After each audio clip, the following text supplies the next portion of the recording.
ক্যান্সারে আক্রান্ত অস্ট্রেলিয়ান এক চিকিৎসক নিজের আবিষ্কার করা পদ্ধতিতে নিজের চিকিৎসা করে সফলতা পেয়েছেন।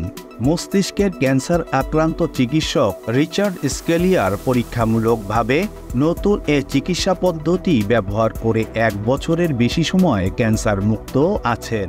ক্যান্সার নিয়ে নিজেরই গবেষণার ভিত্তিতে ইমিউন থেরাপি পদ্ধতি পরীক্ষামূলকভাবে স্কেলিয়ারের শরীরে প্রয়োগ করা হয়েছে।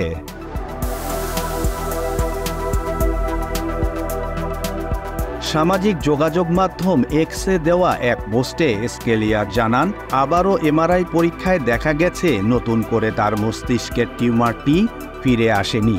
অধ্যাপক স্কেলিয়ার গ্লায়োব্লাস্টোমার নামে এক ধরনের ক্যান্সারে আক্রান্ত হয়েছিলেন, যা খুবই মারাত্মক।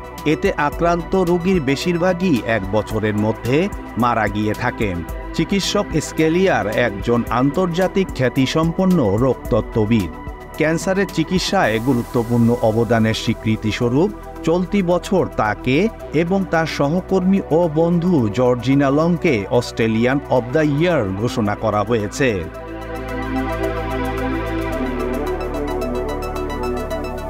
অস্ট্রেলিয়ার মেলানোমা ইনস্টিটিউট 1 বছর ধরে ইমিউন থেরাপি নিয়ে গবেষণা করছে। এ পদ্ধতিতে শরীরের রোগ প্রতিরোধ ব্যবস্থা ব্যবহার করে ক্যান্সারের কোষকে আক্রমণ করা হয়।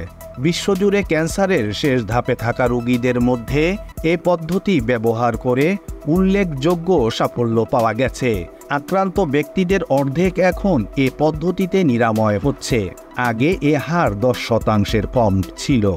স্কেলিয়ারের মস্তিষ্কের ক্যান্সার নিরাময়ে এ পদ্ধতি ব্যবহার করেছেন অধ্যাপক লং সহ চিকিৎসকদের একটি দল। অধ্যাপক স্কেলিয়ার হলেন মস্তিষ্কের ক্যান্সারে আক্রান্ত প্রথম রোগী, যার চিকিৎসায় এ পদ্ধতি ব্যবহার করা হয়েছে। অস্ট্রেলিয়ার মেলানোমা ইনস্টিটিউটের অধ্যাপক লং এবং তার চিকিৎসক দল গবেষণা করে দেখেছে কয়েকটি ঔষধের সংমিশ্রণ ঘটিয়ে ইমিউন থেরাপি দেওয়া বলে তা অপেক্ষাকৃত ভালো কাজ করে।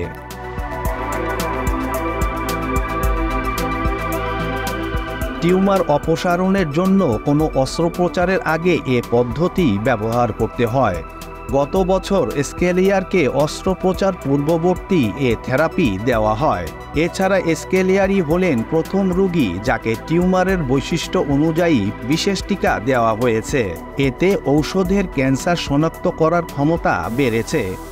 স্কেলিয়ারের চিকিৎসায় যে সাফল্য পাওয়া গেছে তাতে চিকিৎসা জগতে আশার সঞ্চার হচ্ছে।